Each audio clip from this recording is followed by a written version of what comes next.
But if two wheels are locked on an axle so that they are not free to turn separately, one or the other has to slide. So engineers had to find a way to connect both rear wheels to the engine without sliding and slipping on turns. The device which makes this possible is a part of the rear axle. It is called the differential because it can drive the rear wheels at different speeds. The differential looks complicated, but once we understand its principle, it is amazingly simple. These two wheels are mounted on separate axles and supported by a frame so that they can revolve freely at different speeds.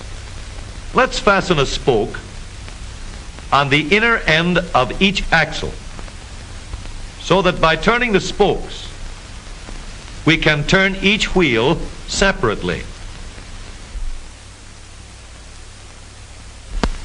With a bar or crosspiece, we can turn both wheels in the same direction at the same rate of speed. Let's get something to hold this bar in place so that it will press against the spokes. Notice that this support is not locked to the axle. It turns freely. Now we can spin the wheels by rotating the support. This is fine as long as both wheels are able to turn at the same speed. But let's see what happens when we go around the corner. With this arrangement, we cannot drive one wheel faster than the other. And if we stop one wheel, the other wheel won't budge. Let's put this bar on a pivot so that it can swing in either direction.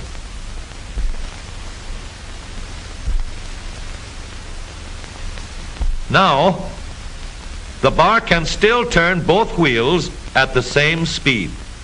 And because it pivots, it lets one wheel turn even when the other is stopped. But if turned too far, the bar will swing around until it won't drive the spokes that turn either wheel.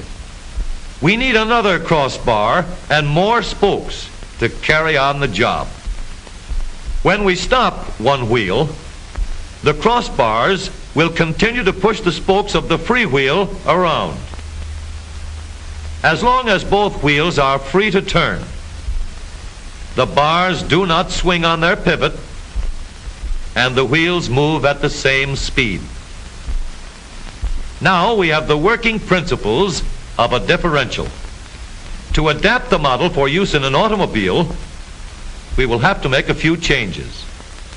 In order to reduce the jerky action caused by wide spaces between the spokes, we will put in more spokes. Further filling in the spaces between the spokes gives steadier, more continuous action, and changing the shape gives firm, constant contact. Now we can make the gears thicker and stronger, and we have differential gears. The edges are cut so that they will fit together more smoothly and silently, and another gear is added to share the work of driving the axles. The principle is the same. In order to turn the support and drive the wheels, we can fasten a large gear here, connected by a smaller gear to a source of power.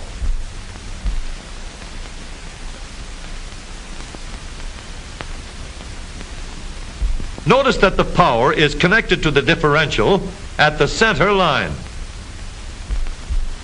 We can make our model more compact by moving the gears closer together.